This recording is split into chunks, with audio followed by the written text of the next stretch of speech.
Greetings and Merry Christmas still. It's the second Sunday of Christmas.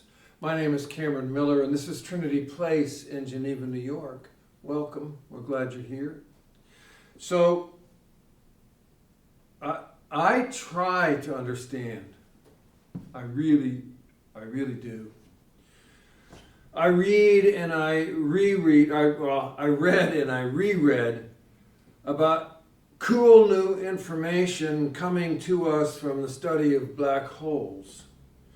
It was a New York Times article about gravity versus quantum mechanics or something like that. And how now, from the study of black holes, it's beginning to look like gravity and relativity exist together or even are the same thing. And what that would mean somehow, for reasons I cannot fathom, is it may turn out that we are nothing but holograms, feathery images like on credit cards. If true, then there is no difference between here and there, or cause and effect, or inside or outside, or then and now. Schrodinger's cat can be both dead and alive at the very same time and in the same place. Now, throw the concept of the Trinity and resurrection in there, and we've got a very spooky universe in which nothing that we touch or smell or see or hear is as it seems.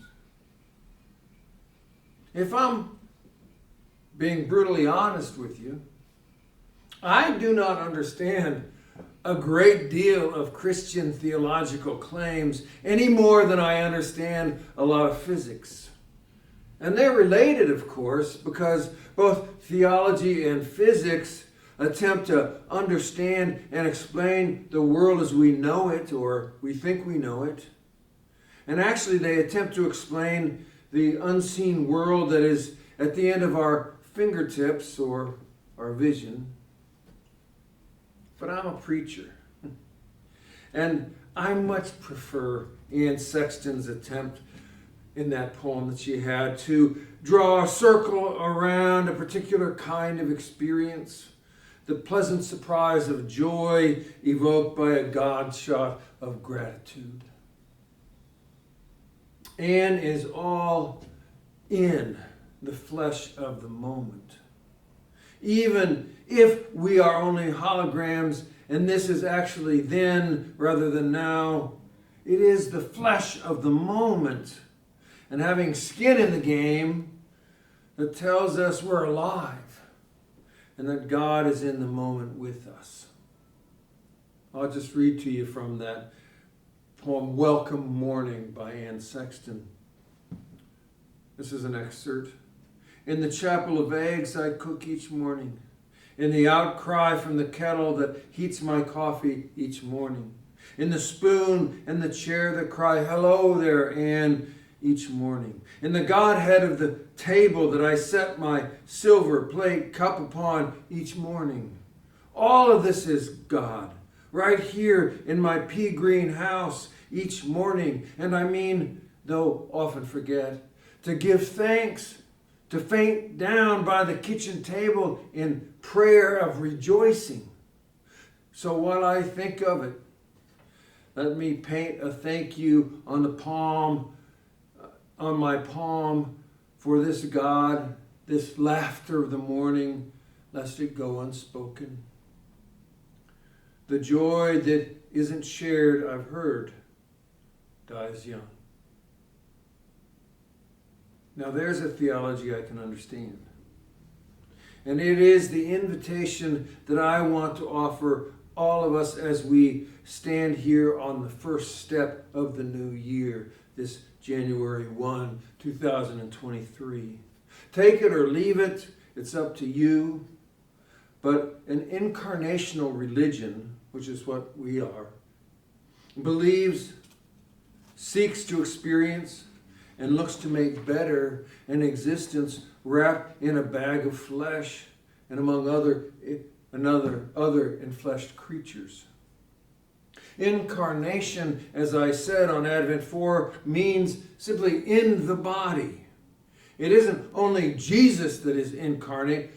We are all incarnations. We are in a body and in a body with God, and we walk or limp or crawl through this life with God in the body with us. God with us in the body, Emmanuel.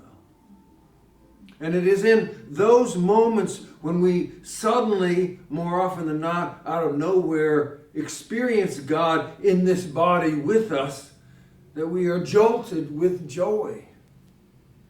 And it happens more often than not as we sort and live through the ordinary crumbs of experience, living out our most ordinary lives. And that's why names are important, which relates, of course, to the other reading today from the Gospel. We name people, creatures, and things because it places us in relationship to them. Black holes and holograms aside, the unnamed is really and truly the unknown. Ancient people understood the power of names, and they gave one another names that meant something. You know, like Emmanuel, God with us. My dog is named Rabia, after Rabia of Basra, a 5th century Sufi mystic. That Rabia was named Rabia because in Arabic it means fourth, and she was the 4th daughter. My Rabia is my 4th dog. Trinity Place was named because it was Trinity in a different place. Before we worshiped and lived here in this space as a community, Trinity was only known as the building up on 520 South Main Street in Geneva. So when we started worshiping here in an old wine bar, while still owning the building up there, we distinguished this place as Trinity Place. And the name mattered, and the name stuck. And names can be like that. Powerful and pointing to properties and characteristics we may not even have intended. My full name is Robert Cameron Miller, named after my dad, who was Robert, and with a Scottish name in the middle that points to my heritage. And when I was a boy, even though my family called me Cam, my father's peers and friends would call me Little Bob. And when I went away to camp one summer, I told everybody my name was Bob. And that's what they called me. I liked that idea of being a little version of my dad. But his name never quite fit me. Besides, Robert Miller is about as generic as John Smith, and there seem to be lots of Robert Millers with long history of credit and legal problems. We can long for certain names that don't fit, and we can go by names that other people gave us that do not fit. But it's important that we get the right name, the one that fits us, for whatever reason the power of that name holds for us. Now, the name Jesus is Latin for the Greek name Jesus.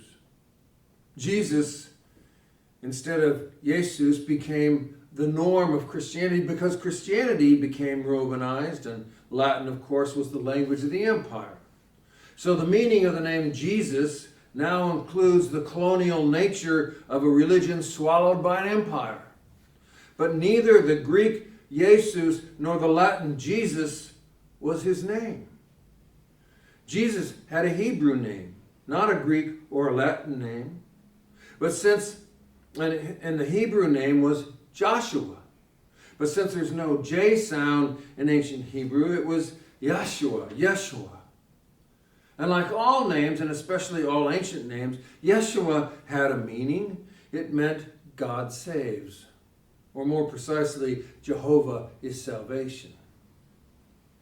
It's impossible for us to ever know what the name Yeshua meant to Jesus. A lot of people in his generation had that name. A lot of people before and alongside him were named God Saves. A lot of people before, after, and with him believed that, in fact, God does save. So we do not know what his name meant to him. But we do know that the meaning of his name came to define how people would remember him. Now, because we are a highly secular culture, there are a lot of people who think that Jesus' last name is Christ. But Jesus did not have a last name, any more than millions and millions of people today in some cultures around the world do not have last names. Yeshua bar Joseph was his name, or more accurately, Yeshua bar Yosef. That is, Yeshua, son of Joseph.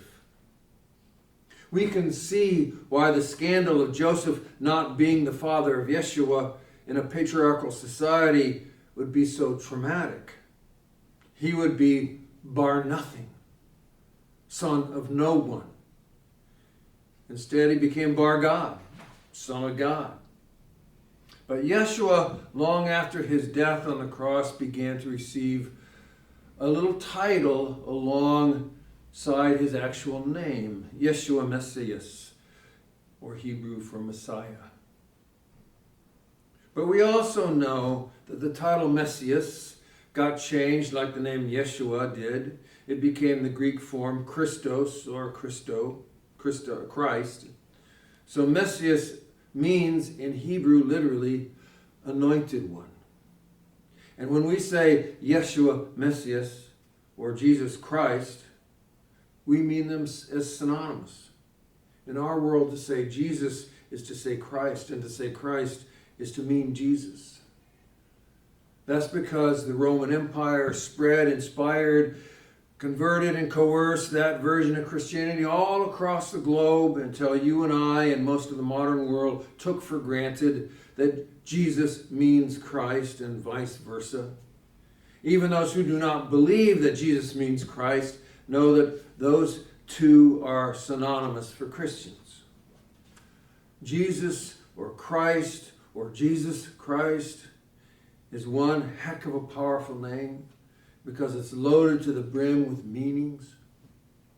Even those Christians who reject Jesus as Christ or as God or as Son of God still have to contend with the power of his name.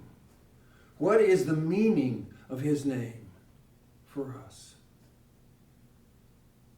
This is New Year's Day, a powerful day in and of itself.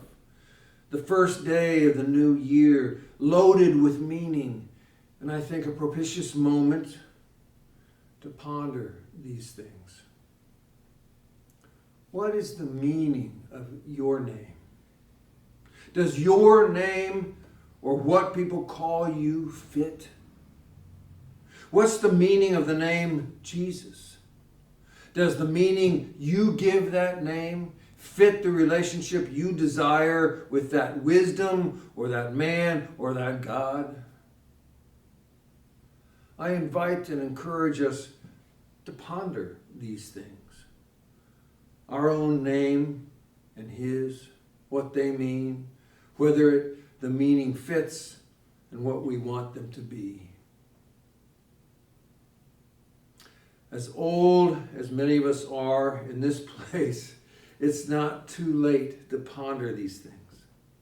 I like to imagine that if we do, we may just find ourselves incarnate.